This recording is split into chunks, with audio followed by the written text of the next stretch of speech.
الحمد لله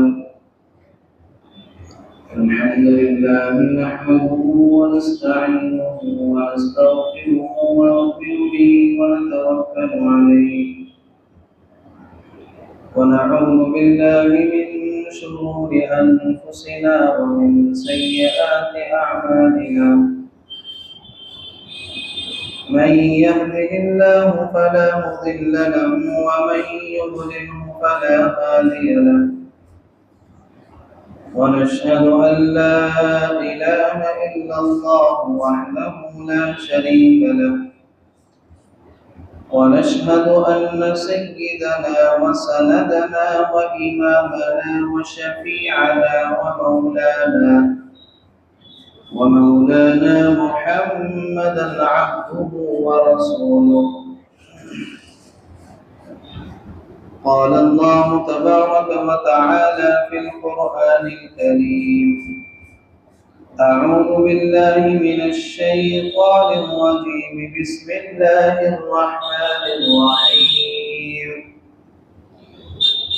قال رب اشرح لي صدري ويسر لي أمري واحلل عقدة من لساني يفقه قولي واجعل لي وزيرا من أهلي هارون أخي اشدد به أزري وأشركه في أمري.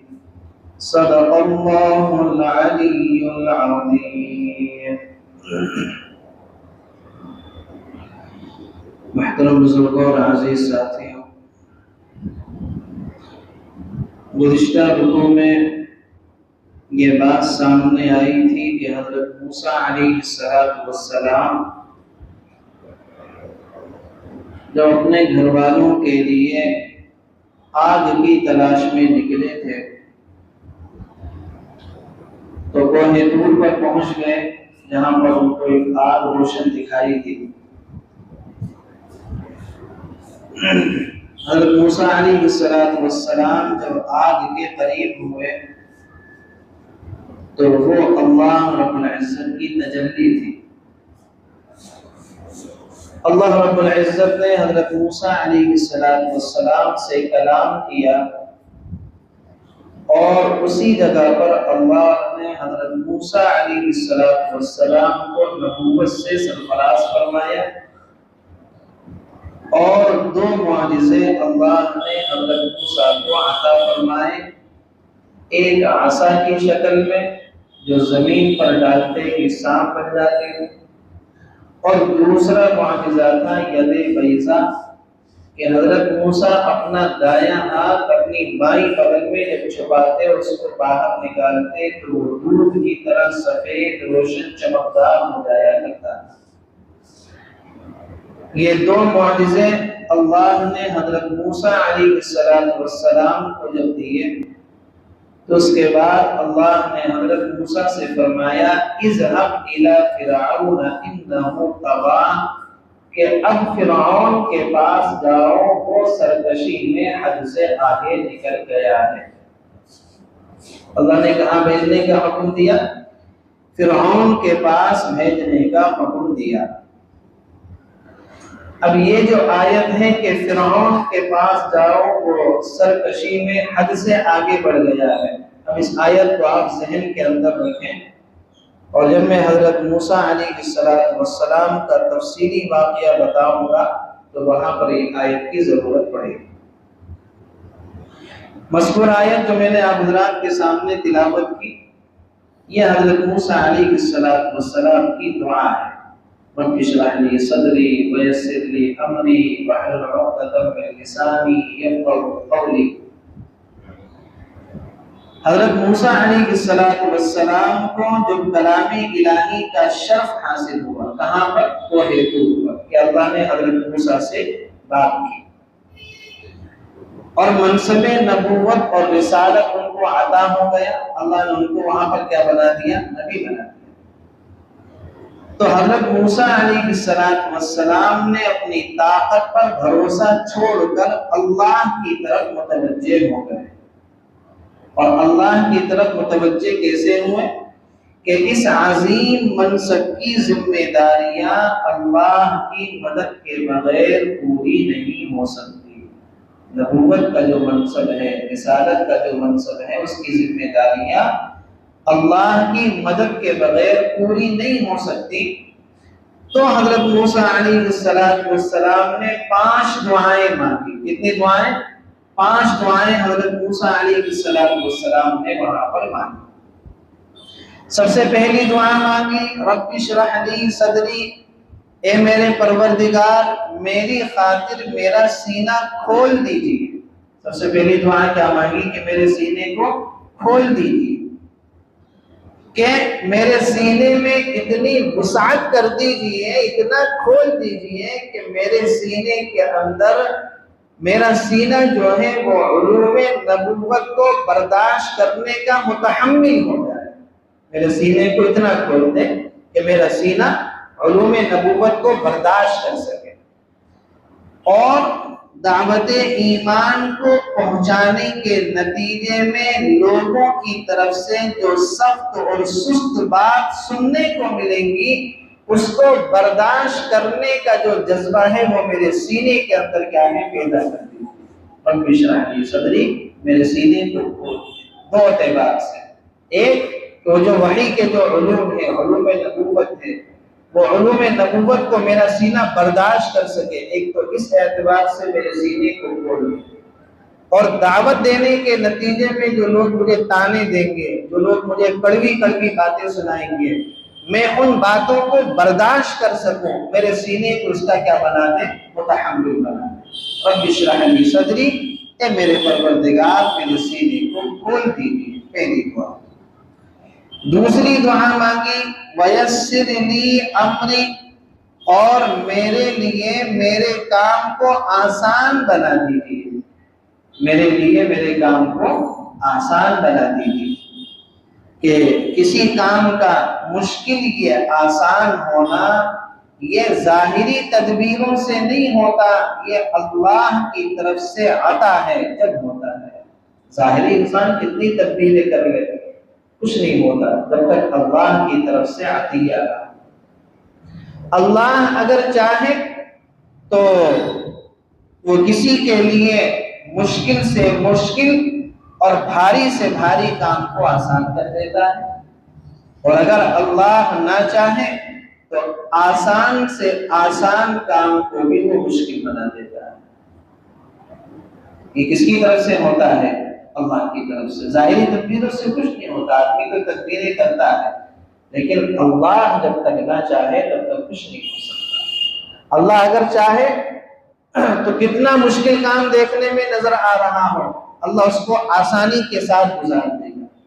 اور اگر نہ چاہے تو آدمی یہ کہتا ہے کہ یہ تو منٹوں سیکنڈوں کا کام ہے، ابھی ہو جائے گا، آدھے گھنٹے کام ہے، لیکن اگر اللہ نہ چاہے تو اس آسان سے آسان کام کو بھی مشکل بنا دیتا ہے، اور اس کام کو پورا ہونے میں سالوں لگ جاتے ہیں، جس کو آدمی یہ سوچتا ہے کہ یہ تو چند گھنٹوں کا کام ہے۔ تو حضرت موسیٰ نے دوسری دعا کیا مانگی؟ وَيَسِّرْ لِي أَمْرِي، میرے لیے میرے کام کو آسان کر دیجیے کہ میں جو لوگوں کے سامنے دعوت و تبلیغ کا کام کروں گا، فرعون کے پاس میں جاؤں گا، کتنا مشکل کام ہے فرعون کو سمجھانا، تو میرے لیے اس کام کو کیا کر دیں؟ آسان کر دیں۔ تو دوسری دعا کیا مانگی؟ میرے لیے میرے کام کو آسان کر دیجیے۔ وَيَسِّرْ لِي أَمْرِي وَاحْلُلْ عُقْدَةً مِّن لِّسَانِي، اور میری زبان میں جو گرا ہے، بندش ہے، اسے دور کر دیجیے۔ میری زبان میں جو گرا لگی ہوئی ہے، بندش لگی ہوئی ہے، کہ حضرت موسیٰ کی زبان میں لکنت تھی تھوڑی سی، اس وجہ سے وہ اپنے مافی ضمیر کو صحیح سے ادا نہیں کر پاتے تھے، تو حضرت موسیٰ نے کہا کہ میرے لیے اس گرا کو کیا ہے؟ کھول دیجیے۔ یہ زبان میں گرا بندش کیسے لگی تھی، اس کا بھی واقعہ میں آگے جو حضرت موسیٰ کا تفصیلی واقعہ بتاؤں گا اس میں بتاؤں گا کہ یہ گرا کیسے لگی تھی۔ تو تیسری دعا کیا مانگی؟ کہ میری زبان میں جو گرا ہے، جو بندش ہے، جو لکنت ہے زبان کے اندر، اس گرہ کو کیا ہے؟ کھول دیجیے تاکہ میں اپنے معافی الضمیر کو فرعون کے سامنے صحیح طریقے سے ادا کر سکوں۔ چوتھی دعا مانگی وَاجْعَلْ لِي وَزِيرًا مِّنْ أَهْلِي، اور میرے لیے میرے خاندان ہی کے ایک فرد کو مددگار مقرر کر دیجئے، میرے لیے میرے خاندان کے ایک فرد کو کیا ہے مقرر کر دیجئے۔ اور آگے حضرت موسیٰ علیہ السلام نے ان کا نام بھی کھول دیا ہارون اخی، یعنی ہارون کو جو میرے بھائی ہیں ان کو میرے لیے کیا کر دیجئے، ایک مددگار مقرر کر دیجئے تاکہ ہم دونوں لوگ وہاں پر جا کر فرعون کے سامنے اپنی بات کو رکھ سکیں۔ اور حضرت موسیٰ نے حضرت ہارون کو اپنے ساتھ کیوں لگایا؟ ایک وجہ تو یہ ہے کہ حضرت موسیٰ کی زبان میں لغنت تھی، اپنے معافی الضمیر کو صحیح سے ادا نہیں کر پاتے تھے، اور دوسری بات یہ ہے ہوا افصح منی لسانا، جن کے بارے میں قرآن نے فرمایا کہ وہ حضرت موسیٰ سے زیادہ فصیح اللسان تھے، وہ حضرت موسیٰ کے مقابلے میں زیادہ بہتر طریقے سے بات کر سکتے تھے، اس لیے حضرت موسیٰ نے کہا کہ میرے ہی خاندان کے ایک فرد کو میرا مددگار مقرر کر دیجیے، اور وہ کون ہے؟ وہ میرے بھائی ہارون ہیں، ان کو میرے ساتھ بھیج دیجیے۔ اشدد بہ ازری، ان کے ذریعے میری طاقت مضبوط کر دیجیے، واشرکہ فی امری، اور ان کو میرا شریک کار بنا دیجیے، کئی نسبحک کثیرا ونذکرک کثیرا۔ پانچویں دعا حضرت موسیٰ نے مانگی تاکہ ہم کثرت سے آپ کی تسبیح کر سکیں اور کثرت سے آپ کا ذکر کر سکیں۔ اب تسبیح اور ذکر تو آدمی تنہا بھی کر سکتا ہے، لیکن اگر آدمی کو نیک دوست میسر ہو جائے اور ایک اچھا ماحول مل جائے تو ذکر کرنا، اذکار کرنا، تسبیح پڑھنا یہ آدمی کے لیے آسان ہو جاتا ہے۔ جب نیک دوست آدمی کو مل جاتے ہیں، اچھے ساتھی مل جاتے ہیں تو یہ تمام کام کیا ہے آدمی کے لیے آسان ہو جاتا ہے۔ اس لیے حضرت موسیٰ نے پانچویں دعا مانگی کہ تاکہ ہم آپ کا کثرت سے ذکر کر سکیں اور کثرت سے آپ کی تسبیح کر سکیں۔ انک کنت بنا بصیرا، بے شک آپ ہمیں اچھی طرح دیکھنے والے ہیں، آپ ہمیں اچھی طرح دیکھنے والے ہیں۔ تو 5 دعائیں حضرت موسیٰ نے مانگی، 3 دعائیں تو اپنے نفس کے لیے، اپنی ذات کے لیے مانگی کہ اللہ میرے سینے کو کھول دے، میرے کام کو آسان کر دے، میری زبان کی جو لکنت ہے، جو گرہ لگی ہوئی اس کو دور کر دے۔ یہ 3 دعائیں اپنی ذات کے لیے تھی، اپنے نفس کے لیے تھی، اور 2 دعائیں ان میں سے ایک دعا حضرت ہارون والی جو تھی، یہ اعمال رسالت کو انجام دینے کے لیے جو اسباب جمع کرنے ہوتے ہیں وہ دعا اس کے متعلق تھی۔ تو لکھا ہے کہ حضرت ہارون جو تھے وہ حضرت موسیٰ سے 3 یا 4 سال بڑے تھے، کتنے؟ 3 یا 4 سال بڑے تھے، اور حضرت موسیٰ سے 3 سال پہلے حضرت ہارون نے وفات پائی، انہوں نے انتقال ہو گیا۔ تو 5 دعائیں حضرت موسیٰ نے مانگی، اللہ نے 5 دعائیں قبول کر لی، 5 کی 5 دعائیں قبول کر لی۔ قال قد اوتیت سؤلک یا موسیٰ، اللہ نے فرمایا کہ موسیٰ تم نے جو کچھ مانگا ہے تمہیں دے دیا گیا، تمہارا سینہ بھی کھول دیا گیا، کام بھی آسان کر دیے گئے، زبان کی لغت بھی ختم کر دی، اور ہارون کو تمہارا مددگار بھی ہم نے بنا دیا، اور ہم نے تمہارے لیے ایک ایسا ماحول بنا دیا تاکہ تم ہماری تسبیح کر سکو اور ہمارا ذکر کر سکو۔ 5 دعائیں اللہ نے کیا کر دی؟ قبول کر دی۔ اب آگے اللہ نے فرمایا وَلَقَدْ مَنَنَّا عَلَيْكَ مَرَّةً أُخْرَىٰ، اور ہم نے تم پر ایک اور مرتبہ بھی احسان کیا تھا، ہم نے تم پر ایک اور مرتبہ بھی احسان کیا تھا۔ وہ احسان کیا تھا؟ اِذْ أَوْحَيْنَا إِلَىٰ أُمِّكَ مَا يُوحَىٰ، جب ہم نے تمہاری ماں سے وحی کے ذریعے وہ بات کہی تھی جو اب وحی کے ذریعے تمہیں بتائی جا رہی ہے۔ ظاہر سی بات ہے کہ حضرت موسیٰ کی والدہ نبی تھوڑی تھی، وحی تو نبی کے پاس آتی ہے، تو اس سے مراد ہے کہ حضرت موسیٰ کی والدہ کے دل میں اللہ نے الہام کیا تھا، وہ بات ڈالی تھی، جیسے قرآن میں جگہ آیا نا اوحیٰ ربک الی النحل، اللہ نے چیونٹی کے دل میں یہ بات ڈالی، تو چیونٹی کی طرف وہی تھوڑی بھیجی تھی، چیونٹی کے دل میں یہ بات ڈالی کہ ابھی یہاں پر سلیمان کا لشکر گزر کے جائے گا، لہٰذا تم اپنے دلوں کے اندر چلی جاؤ، کہیں ایسا نہ ہو کہ سلیمان علیہ السلام کا لشکر تمہیں کچل ڈالے انجانے میں۔ تو چیونٹی کی طرف وہی تھوڑی بھیجی تھی، چیونٹی کے دل میں اللہ نے وہ بات ڈالی تھی۔ تو حضرت موسیٰ کی والدہ نبی تو نہیں تھی، ان کی طرف الہام ہوا تھا، وحی جو ہوئی ہے وہ حضرت موسیٰ کی طرف ہوئی ہے۔ اللہ نے کیا کہا تھا حضرت موسیٰ کی والدہ سے؟ ان اقذفیہ فی التابوت فاقذفیہ فی الیم، کہ اس بچے کو صندوق میں رکھو، پھر اس صندوق کو دریا میں ڈال دو، فلیلقہ الیم، پھر دریا کو چھوڑ دو کہ وہ اسے ساحل کے پاس لا کر ڈال دے۔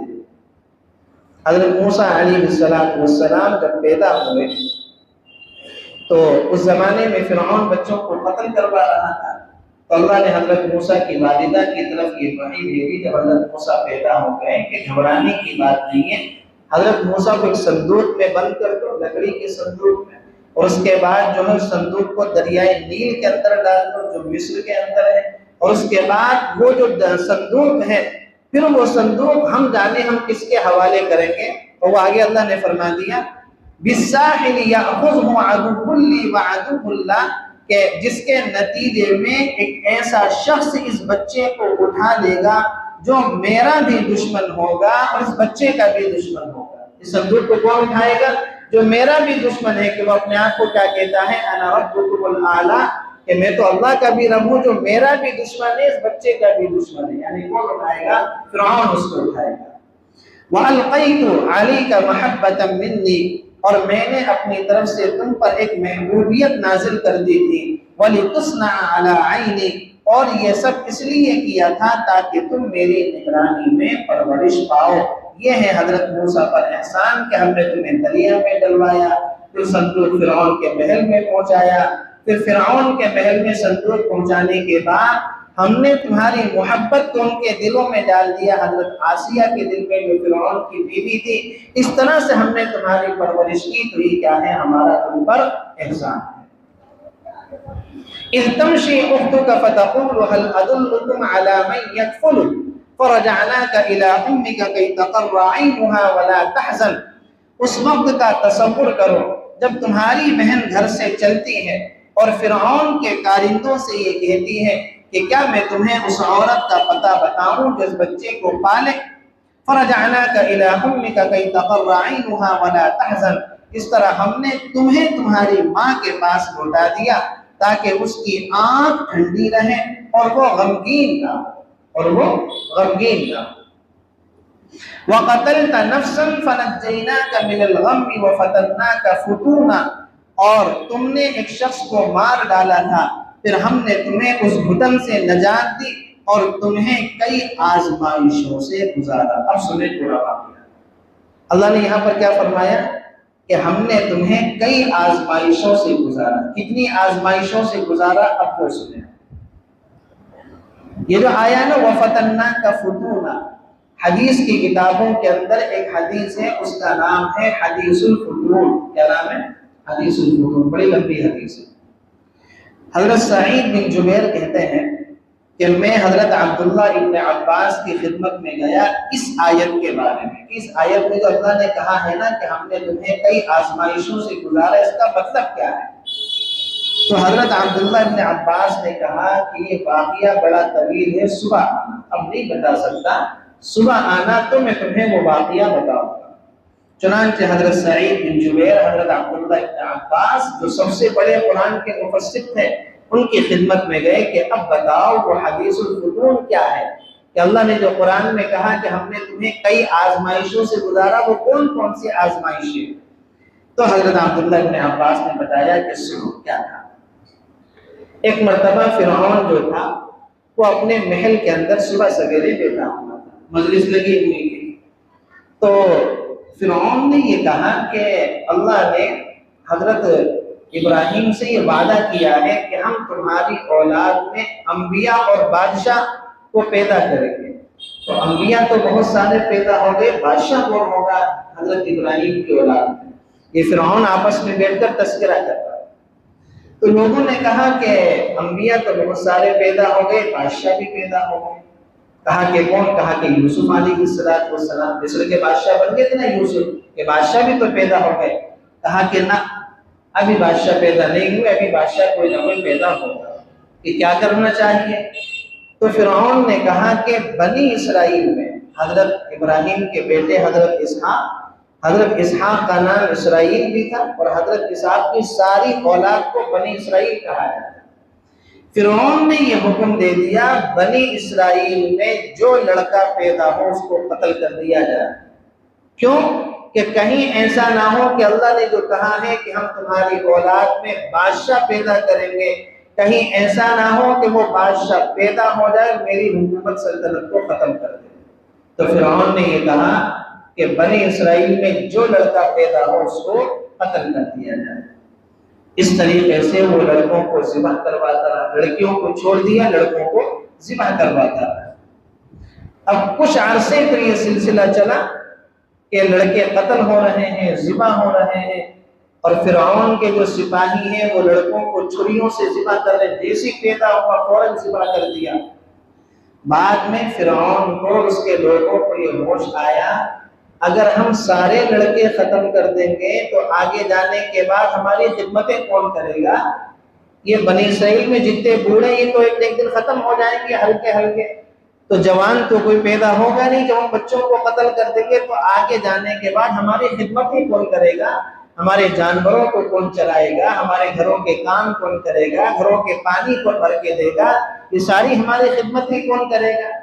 تو فرعون کے ذہن میں جب یہ بات آئی، اس نے کہا کہ بات تو ٹھیک ہے۔ تو فرعون نے یہ اعلان کر دیا 1 سال بچوں کو قتل کیا جائے گا اور 1 سال چھوڑا جائے گا۔ کیا اعلان کیا؟ 1 سال قتل کیا جائے گا اور 1 سال بچوں کو قتل نہیں کیا جائے گا۔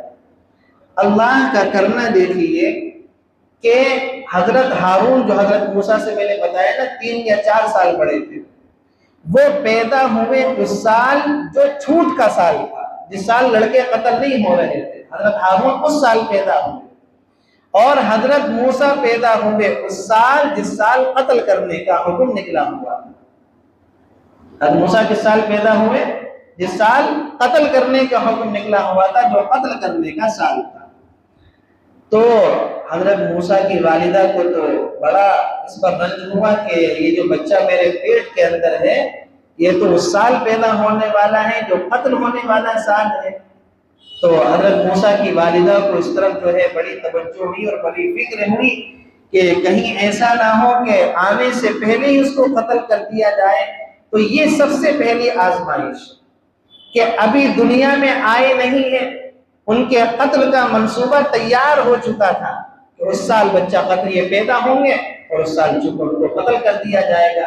تو اللہ نے فرمایا نا ہم نے تمہیں کئی آزمائشوں سے گزارا، پہلی آزمائش کہ تم ابھی دنیا میں آئے نہیں تھے لیکن تمہارے قتل کرنے کا منصوبہ تیار ہو چکا تھا کہ تم اس سال دنیا میں آ رہے تھے جو قتل ہونے والا سال تھا۔ پہلی آزمائش آ گئی۔ چنانچہ حضرت موسیٰ علیہ السلام پیدا ہو گئے۔ اب جب پیدا ہو گئے تو جو مخبر لگے ہوئے تھے فرعون کے، انہوں نے محل کے اندر یہ خبر پہنچا دی کہ فلاں جگہ ایک لڑکا پیدا ہوا ہے۔ سپاہی قتل کرنے کے لیے آ گئے تو اللہ نے حضرت موسیٰ کی والدہ کو وہ وحی بھیجی جس کو میں نے کہا نا ان کے دل میں الہام ہوا۔ کیا الہام ہوا؟ کہ ایک صندوق لکڑی کا تیار کرو، اور لکڑی کا صندوق تیار کرنے کے بعد حضرت موسیٰ کو اس کے اندر ڈالو اور وہ صندوق دریائے نیل کے اندر چھوڑو، پھر ہم جانے اور صندوق۔ تو وہ کہاں پہنچا کہ جو میرا بھی دشمن اور اس بچے کا بھی دشمن فرعون کے بہن۔ چنانچہ حضرت موسیٰ کی والدہ نے حضرت موسیٰ کو تیار کر کے صندوق میں ڈال دیا۔ اب وہ صندوق دریائے نیل میں تیرتا ہوا جب کنارے پر پہنچا محل کے تو سپاہی محل کے کنارے پر کھڑے ہوئے تھے۔ تو سپاہیوں نے سوچا کہ صندوق کے اندر کوئی نہ کوئی مال و دولت ہوگا، تو سپاہیوں نے اس کو کھولنا چاہا، لیکن بعد میں سپاہیوں نے سوچا کہ اگر مال و دولت ہوئی تو فرعون ہمیں سزا دے گا کہ میری اجازت کے بغیر کیوں کھولا۔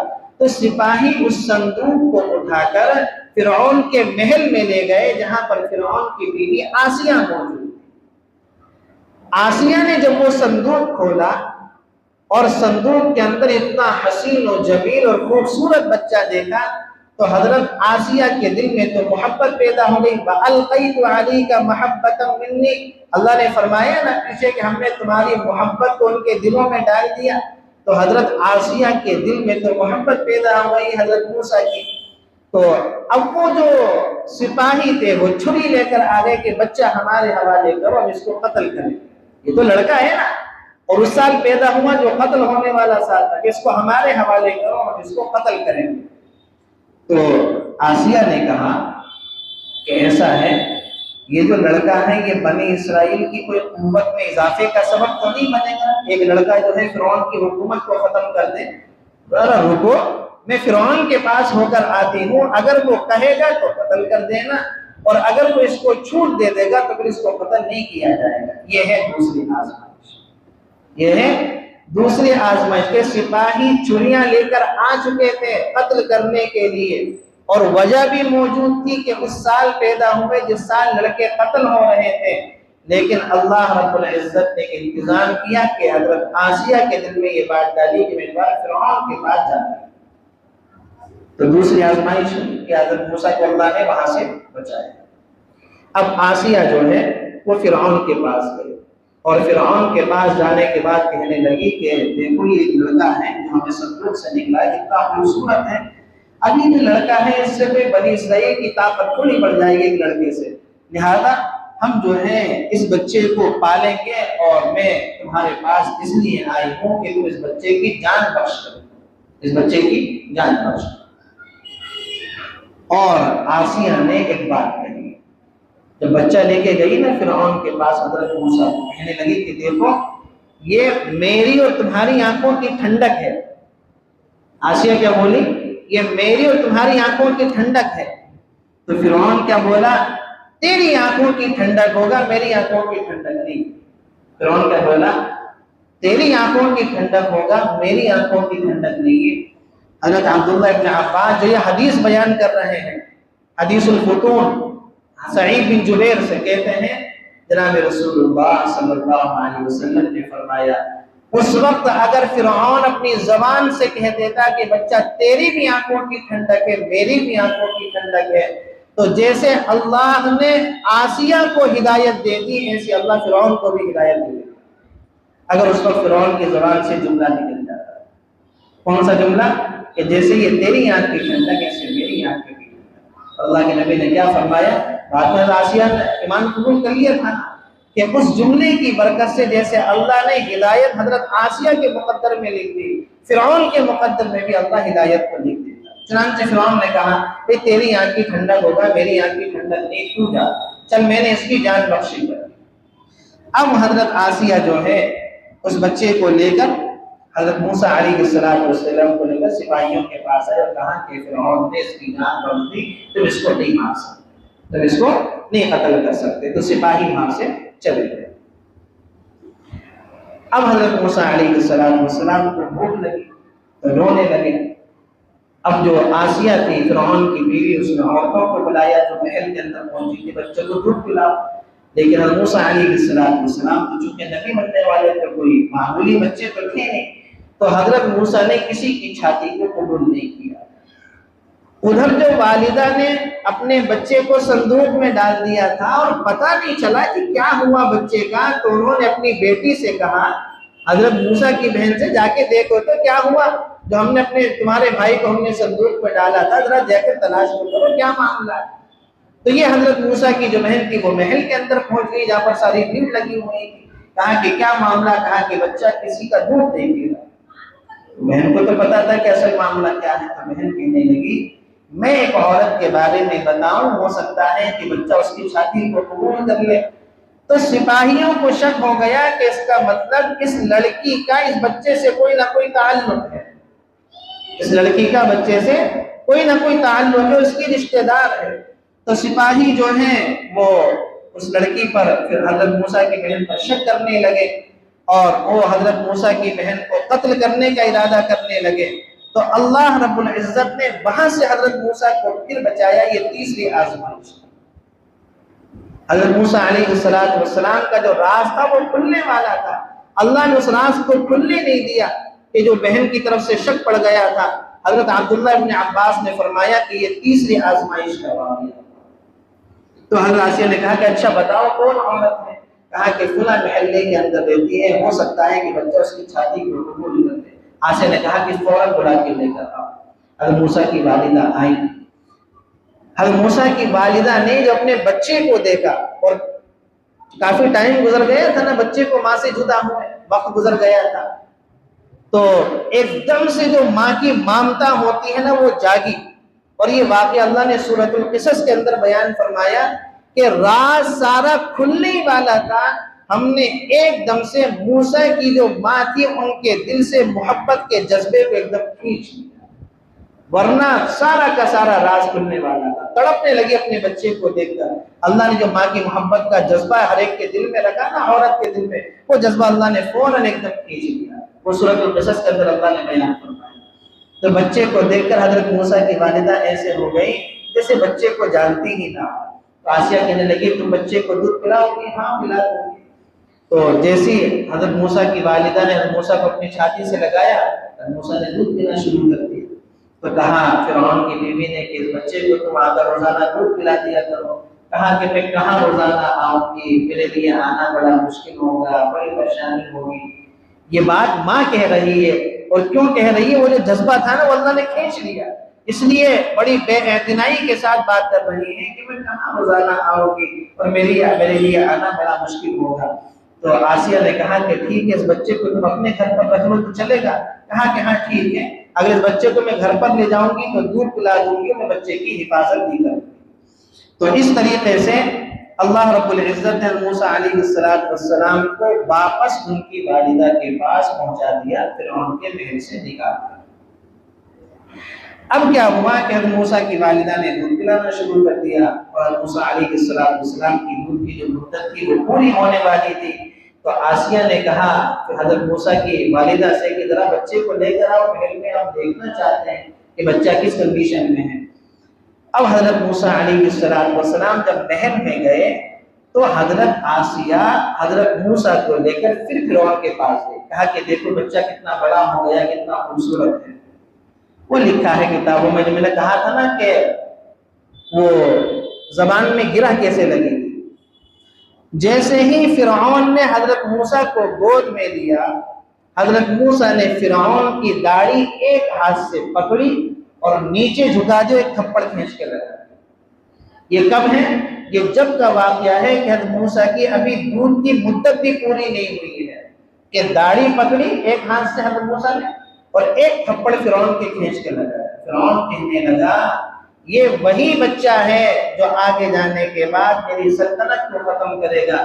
میری گردن کسی نے نہیں جھکائی، اس نے داڑھی پکڑ کے میری گردن کو جھکایا۔ اور ایک دوسری روایت میں یہ ہے کہ فرعون کے پاس ایک چھڑی ہوتی تھی، حضرت موسیٰ نے اپنے ننھے ہاتھوں سے وہ چھڑی فرعون کے سر پر دے ماری۔ تو فرعون نے کہا کہ ہو نہ ہو یہ بچہ وہی ہے جو آگے جانے کے بعد میری سلطنت کو ختم کرے گا۔ بیوی نے کہا پاگل پن کی باتیں کیوں کرتے؟ کہا کہ نہ میں مان ہی نہیں سکتا۔ بیوی نے کہا کہ بچہ ہے، کہا کہ میں نہیں مانوں گا۔ تو پھر آسیہ نے کہا کہ ٹھیک ہے، ابھی اس کا ٹیسٹ کر لیتے ہیں کہ اس نے یہ معاملہ بچے ہونے کی وجہ سے کیا ہے یا کسی اور وجہ سے کیا ہے۔ ایک تشت کے اندر آگ کے انگارے لے آؤ اور دوسرے تشت کے اندر جو ہے ہیرے جواہرات لے آؤ، اور ابھی سارا کا سارا معاملہ کلیئر ہو جائے گا۔ چنانچہ فرعون نے حکم دیا، ایک تشت کے اندر آگ کے انگارے لائے گئے، دوسرے تشت کے اندر ہیرے جواہرات رکھے گئے۔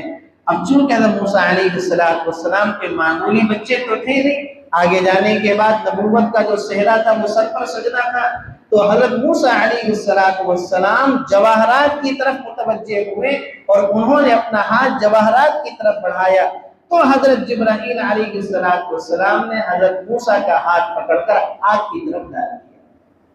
وہ جو حضرت موسیٰ چھوٹے تھے انہوں نے آگ کا انگارہ اٹھایا اور منہ میں ڈال دیا۔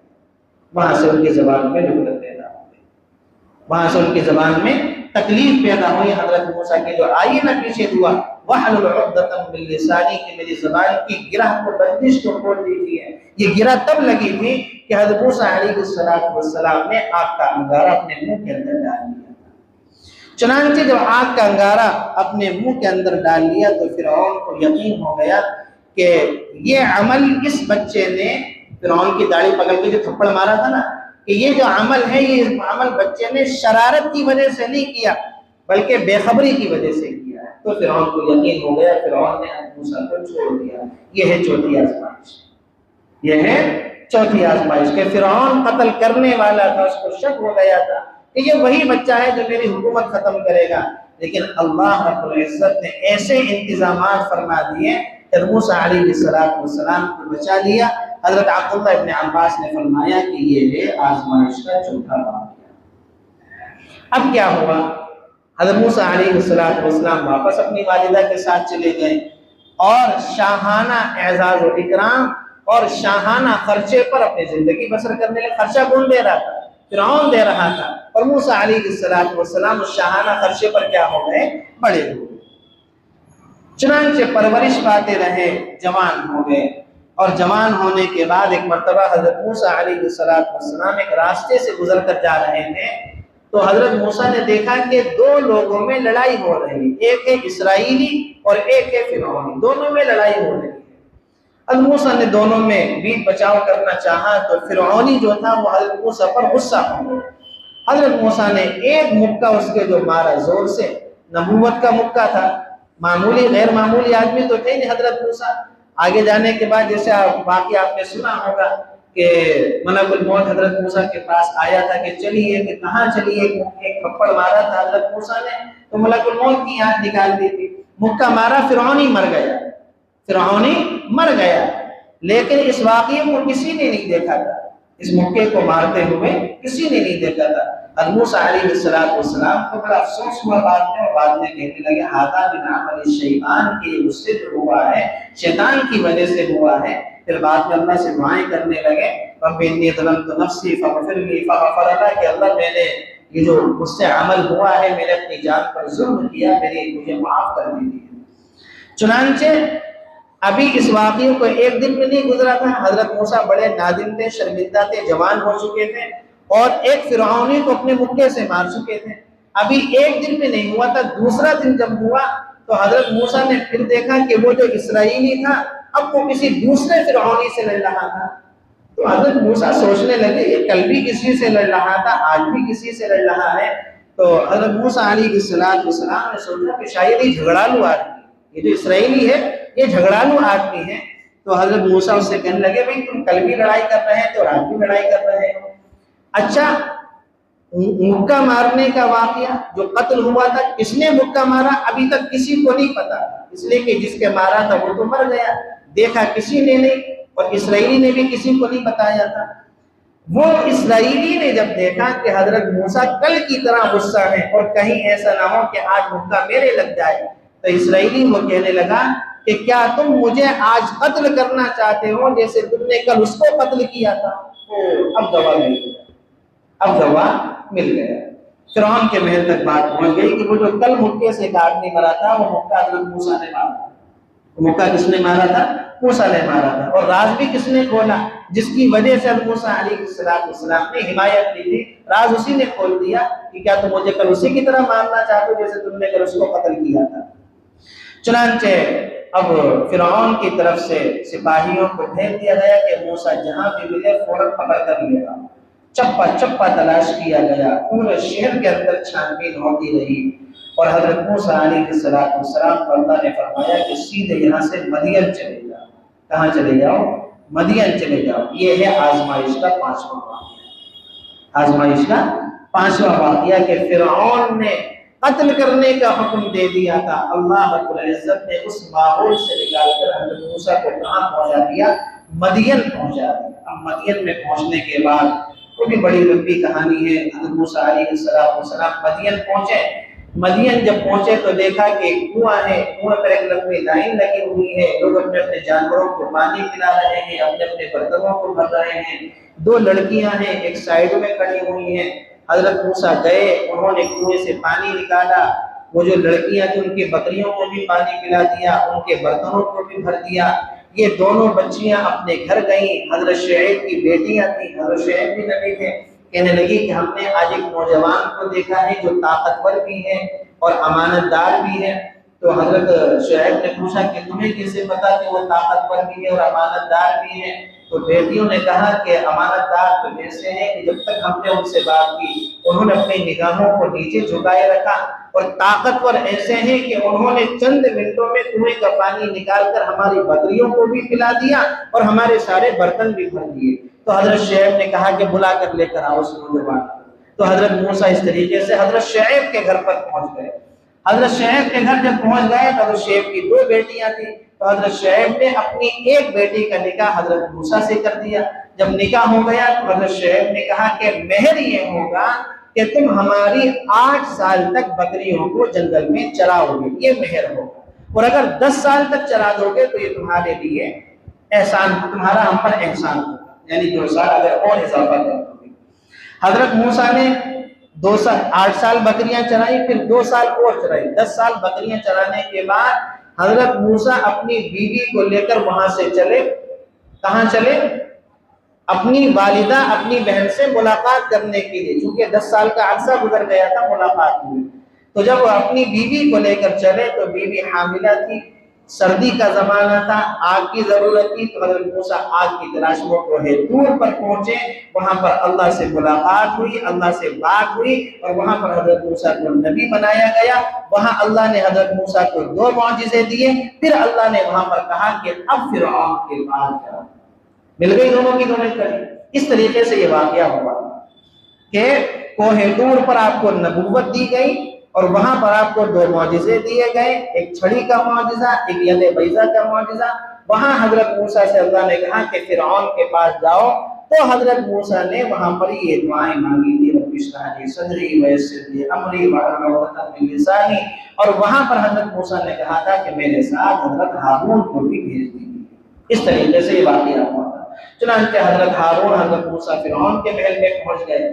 اب محل میں کب پہنچے کہ ان پر قتل کا مقدمہ لگا ہوا ہے، مارا تھا نا فرعونی کو مکہ مار کر۔ چنانچہ دونوں فرعون کے دربار میں پہنچے، پہلے تو بڑا انتظار کرنا پڑا، بعد میں دربار کے اندر پہنچے۔ پھر کیا واقعہ ہوا وہ آگے آ رہا ہے۔ اللہ نے فرمایا کہ پھر ہم نے تمہیں اس گھٹن سے نجات دی اور تمہیں کئی آزمائشوں سے گزارا۔ کتنی آزمائشوں سے؟ 5 آزمائشوں سے گزارا۔ وہ 5 آزمائشیں آپ کے سامنے آ گئی۔ فَلَبِثْتَ سِنِينَ فِي أَهْلِ مَدْيَنَ، پھر تم کئی سال مدین والوں میں رہے، چلے گئے تھے نا مدین، 10 سال وہاں پر رہے۔ ثُمَّ جِئْتَ عَلَىٰ قَدْرٍ يَا مُوسَىٰ، اس کے بعد اے موسیٰ تم ایک ایسے وقت پر یہاں آئے ہو جو پہلے سے مقدر تھا۔ وَاصْطَنَعْتُكَ لِنَفْسِي، اور میں نے تمہیں خاص اپنے لیے بنایا ہے۔ اذهب أنت وأخوك بآياتي ولا تنيا في ذكري، تم اور تمہارا بھائی ہارون دونوں میری نشانیاں لے کر جاؤ اور میرا ذکر کرنے میں سستی نہ کرنا۔ نشانیاں کیا تھی؟ دونوں معجزے، اور ذکر کرنے میں سستی نہ کرنا۔ اذهبا إلى فرعون إنه طغى، دونوں فرعون کے پاس جاؤ، وہ حد سے آگے نکل چکا ہے۔ فقولا له قولا لينا لعله يتذكر أو يخشى، جا کر دونوں اس سے نرمی سے بات کرنا، شاید وہ نصیحت کو قبول کر لے یا اللہ سے ڈر جائے۔ فرعون کے پاس اللہ بھیج رہے ہیں تو کیا کہہ رہے ہیں؟ نرمی سے بات کرنا، عقل کے بات کرنا۔ دعوت کا سب سے اہم بات یہی ہے کہ آدمی جب بھی کسی کو دعوت و تبلیغ کرے تو نرمی کے ساتھ کرے، جیسے اللہ نے حضرت موسیٰ سے فرمایا کہ جب فرعون کے پاس جا کر بات کرنا تو کیسے کرنا؟ نرمی سے بات کرنا۔ ہو سکتا ہے وہ ڈر جائے یا نصیحت کو کیا کر لے، قبول کر لے۔ قال ربنا اننا نخاف ان يفرط علينا او ان يطغى، جا کر دونوں اس سے نرمی سے بات کرنا، شاید وہ نصیحت قبول کرے یا اللہ سے ڈر جائے۔ دونوں نے کہا اے ہمارے پروردگار، ہمیں اندیشہ ہے کہ کہیں وہ ہم پر زیادتی نہ کرے یا کہیں سرکشی پر آمادہ نہ ہو جائے۔ قال لا تخافا اننی معکما اسمع وارى، اللہ نے فرمایا ڈرو نہیں، میں تمہارے ساتھ ہوں، سن بھی رہا ہوں، دیکھ بھی رہا ہوں۔ فاتیاہ فقولا انا رسول ربک فارسل معنا بنی اسرائیل، اب اس کے پاس جاؤ اور کہو کہ ہم دونوں تمہارے رب کے پیغمبر ہیں، اس لیے بنو اسرائیل کو ہمارے ساتھ بھیج دو اور انہیں تکلیفیں نہ پہنچاؤ۔ تکلیفیں کہ وہ لڑکوں کو قتل کر رہا تھا، انہیں تکلیفیں نہ پہنچاؤ۔ ہم تمہارے پاس تمہارے رب کی طرف سے نشانیاں لے کر آئے ہیں۔ قد جئناک بآیۃ من ربک والسلام علی من اتبع الہدی، اور سلامتی اسی کے لیے ہے جو ہدایت کو قبول کرے۔ یہاں موسیٰ علیہ السلام کو اللہ نے نصیحت فرمائی، اس طریقے سے جا کر بات کرنا۔ انا قد اوحی الینا ان العذاب علی من کذب وتولی، ہم پر یہ وحی نازل کی گئی ہے کہ عذاب اس کو ہوگا جو حق کو جھٹلائے اور منہ موڑے، حق کو جھٹلائے اور منہ موڑے۔ قال فمن ربکما یا موسیٰ، حضرت موسیٰ علیہ السلام نے ساری باتیں کر دی۔ اس کے بعد فرعون نے کہا، ساری باتیں سننے کے بعد، فمن ربکما یا موسیٰ، موسیٰ تم دونوں کا رب ہے کون؟ حضرت موسیٰ حضرت ہارون سے فرعون کہہ رہا ہے تم دونوں کا رب ہے کون؟ جس رب کی تم باتیں کر رہے ہو کہ جو ہدایت کو قبول کرے گا اللہ اسی کو عزتیں دے گا، تمہارا رب ہے کون؟ قال ربنا الذي اعطى كل شيء خلقه ثم هدى، حضرت موسیٰ نے کہا ہمارا رب وہ ہے جس نے ہر چیز کو وہ بناوٹ عطا کی ہے جو اس کے مناسب تھی، پھر اس کی رہنمائی بھی فرمائی۔ قال فما بال القرون الاولى، تو فرعون نے کہا اچھا پھر ان قوموں کا کیا معاملہ ہوا جو پہلے گزر چکی ہیں؟ حضرت موسیٰ نے کہا تھا نا کہ اگر تم ہماری بات کو نہیں مانو گے تو اللہ کی طرف سے عذاب آئے گا، تو فرعون نے کہا جو قومیں ہم سے پہلے گزر چکی ہیں وہ شرک بھی کرتی تھیں، اللہ کو بھی نہیں مانتی تھی، ان پر تو عذاب نہیں آیا، تو ان قوموں کے بارے میں تمہارا کیا خیال ہے؟ قال فما بال القرون الاولى، فرعون نے کہا کہ اچھا پھر ان قوموں کا کیا معاملہ ہوا جو پہلے گزر چکی ہیں؟ قال علمها عند ربی فی کتاب، موسیٰ نے کہا کہ ان کا علم میرے رب کے پاس ایک کتاب میں محفوظ ہے، لا یضل ربی ولا ینسیٰ، میرے رب کو نہ کوئی غلطی لگتی ہے نہ وہ بھولتا ہے، میرے رب کو نہ کوئی غلطی لگتی ہے نہ وہ بھولتا ہے۔ یہاں تک حضرت موسیٰ علیہ السلام نے بات کی۔ اب آگے جو رکوع شروع ہو رہا ہے اس رکوع میں حضرت موسیٰ علیہ السلام نے اللہ رب العزت کی نشانیوں کو گنوایا، اللہ کی مخلوقات کو گنوایا کہ اللہ نے اس کو ایسے پیدا کیا، ایسے پیدا کیا، ایسے پیدا کیا۔ وہ ساری باتیں اگلے ہفتے بیان کی جائیں گی۔ اللہ تعالیٰ سے دعا ہے کہنے سننے سے زیادہ عمل کرنے کی توفیق نصیب فرمائے۔ وآخر دعوانا الحمدللہ رب العالمین۔